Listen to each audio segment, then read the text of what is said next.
Les combats continuent entre l'armée israélienne et le Hamas. Depuis samedi matin, la guerre a fait plus d'1 millier de morts. Le Hezbollah libanais s'est attaqué à Israël, des tirs en solidarité avec la bande de Gaza et le Hamas selon l'organisation terroriste. Grave incident en Égypte, 2 touristes israéliens ont été tués par un policier égyptien. Les 2 pays ont rapidement réaffirmé leur coopération. Un violent séisme a frappé l'Afghanistan. Le manque d'aide internationale retarde le sauvetage des victimes coincées sous les décombres.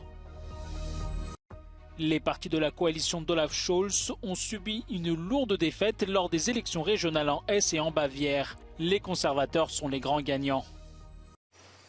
Les combats se poursuivent dans le sud d'Israël le long de la bande de Gaza entre l'armée israélienne et les combattants du Hamas. Depuis samedi matin, la guerre a déjà fait plus d'1 millier de morts. Selon Tel Aviv, plus de 600 personnes ont été tuées en Israël et sur les 2000 blessés recensés dans le pays, 200 sont dans un état critique. Cherchant à reprendre la main après l'offensive surprise, les forces israéliennes ont continué de traquer dimanche les membres du Hamas infiltrés dans le sud du pays tout en poursuivant leurs frappes aériennes contre la bande de Gaza. L'armée israélienne a déployé des dizaines de milliers de soldats pour reprendre le contrôle du territoire et pour sauver les otages israéliens. Tel Aviv précise qu'il y a toujours plus de 100 prisonniers aux mains du Hamas.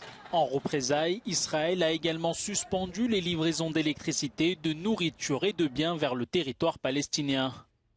Selon une agence de l'ONU, plus de 20 000 Palestiniens ont quitté la région frontalière de Gaza pour se rendre plus loin à l'intérieur du territoire et se réfugier dans les écoles des Nations Unies. D'après les autorités palestiniennes, les frappes israéliennes ont tué au moins 413 Palestiniens et ont fait 2300 blessés.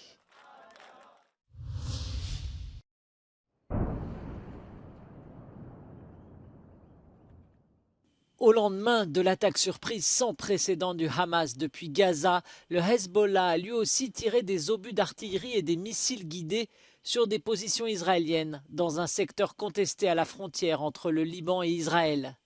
Des tirs en solidarité avec la bande de Gaza. Le Hezbollah libanais, bête noire d'Israël, entretient d'étroites relations avec le mouvement palestinien. L'armée israélienne a pour sa part annoncé avoir frappé à l'aide d'un drone une infrastructure terroriste du Hezbollah dans la zone frontalière et déployé ses chars. En 2006, une guerre dévastatrice avait opposé le Hezbollah soutenu par l'Iran à Israël, faisant plus de 1200 morts côté libanais, en majorité civile, et 160 côté israélien, des militaires pour la plupart. 2 touristes israéliens et leur guide égyptien ont été tués ce dimanche par un policier à Alexandrie, sur la côte égyptienne. Une attaque rare qui intervient en pleine guerre entre 2 voisins de l'Égypte, Israël et Gaza, sous contrôle du Hamas palestinien.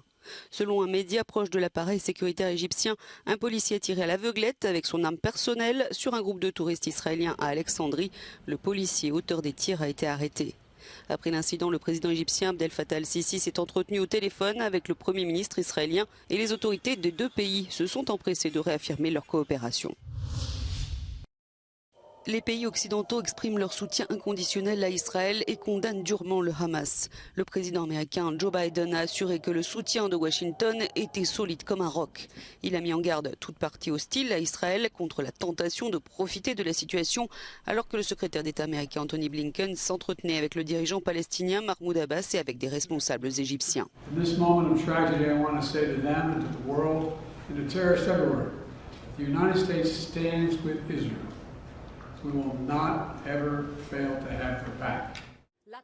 La présidente de la Commission européenne, Ursula von der Leyen, a qualifié les actions du Hamas de terrorisme sous sa forme la plus méprisable. La Russie, quant à elle, n'a pas exprimé son soutien à Israël et n'a pas condamné le Hamas. Moscou a appelé les 2 parties à cesser la violence. Contrairement à la plupart des pays occidentaux, la Russie ne considère pas le Hamas comme un groupe terroriste. L'ONU a par ailleurs convoqué une réunion d'urgence du Conseil de sécurité sur le Moyen-Orient ce dimanche soir. Le bilan humain ne cesse d'augmenter en Afghanistan après le violent séisme qui a frappé l'ouest du pays. L'épicentre du tremblement de terre de magnitude 6,3 a été localisé à 30 km au nord-ouest d'Herat, ville qui compte près de 2 millions d'habitants. Selon le dernier bilan provisoire, la catastrophe a fait plus de 2000 morts et près de 10 000 blessés. Mais ces chiffres pourraient encore augmenter car le séisme a provoqué des glissements de terrain dans des zones rurales et montagneuses. Malgré leurs ressources limitées, les employés et les bénévoles du Croissant Rouge afghan s'efforcent de secourir les nombreuses personnes coincées sous les décombres. L'Afghanistan est par ailleurs déjà en proie à une sévère crise humanitaire depuis le retour au pouvoir des talibans en 2021 et le retrait de l'aide internationale qui a suivi.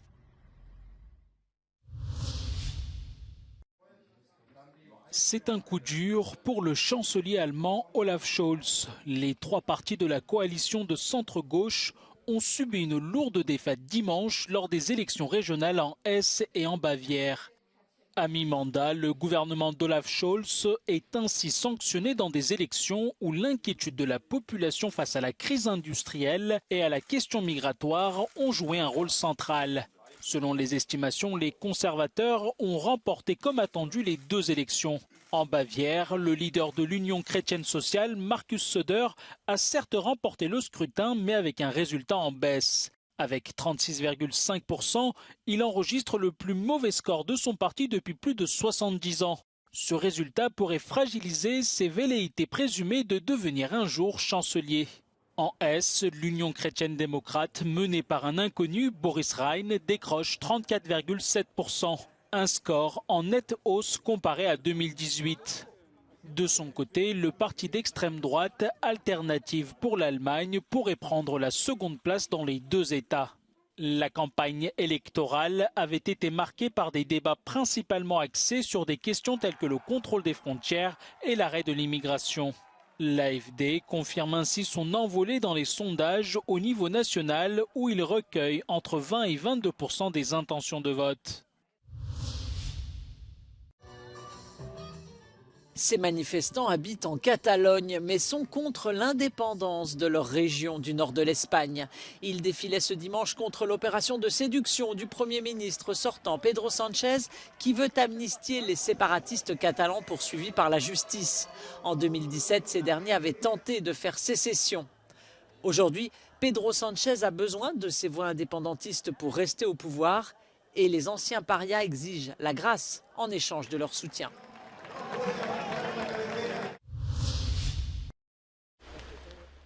Malgré la peur, ils sont venus enterrer les leurs. Dans le petit village de Groza, les funérailles se répètent. Jeudi, un missile russe s'est abattu sur cette localité ukrainienne de 330 habitants, faisant 51 morts et 12 disparus. Les victimes réunies au café venaient de participer à l'enterrement d'un soldat.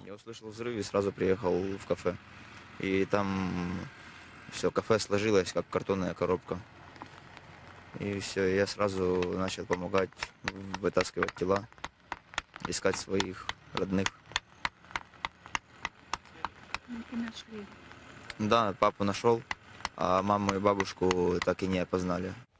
Des experts de la Commission pour les droits de l'homme de l'ONU ont commencé à enquêter dans le village. Un enfant de 6 ans figure parmi les morts.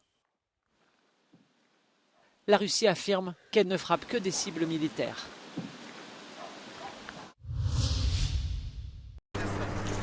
La guerre en Ukraine a placé la centrale nucléaire de Zaporijia sous les projecteurs de la communauté internationale. Elle est actuellement sous le contrôle des forces russes et l'Agence internationale de l'énergie atomique veille à sa sécurité et à ce qu'elle ne soit pas exploitée à des fins militaires. The IAEA is under the Russian authority operating at a nuclear power plant. And they need permission. And if they would be critical, most likely they would be kicked out. So the question, and that's a bit our conclusion, who is controlling who here?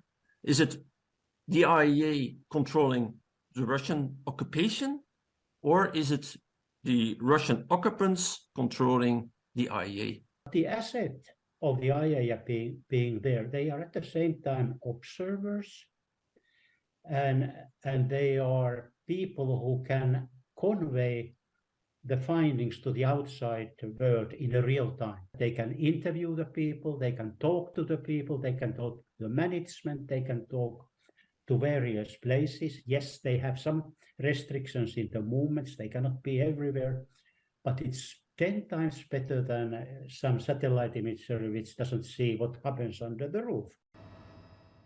À l'origine de ces accusations, un rapport de Mackenzie Intelligence qui a découvert des preuves d'activité militaire au sein du site. What we have seen is evidence of the Russians using the ground to the south of the power plant to launch artillery strikes against Ukrainian positions. What that's basically doing is, because the plant is in that way, they're launching over it, and it prevents the Ukrainians from launching what we call counter-battery fire. So the heavy weapons, the artillery systems, we've seen, or we've had reports that these are being based not within the plant itself, but within the areas of habitation to the south of the plant. Malgré son importance stratégique et le fait qu'elle ait déjà été bombardée, les spécialistes affirment qu'il n'y a aucune raison de redouter un accident nucléaire. Сама станция реакторы, они очень хорошо защищены. Вот. Их практически пробить невозможно. Ну уж, конечно, если сильно постараться, то возможно все, но в принципе у них исключительно хорошая защита. Я бы так сказал, что наиболее рискованным таким фактором является тот бассейн, в котором хранится отработавшее топливо. Вот этот бассейн, конечно, не защищен. Но в случае, скажем, попадания туда снаряда или даже нескольких, ну да, какое-то заражение будет, но оно будет на очень небольшой территории.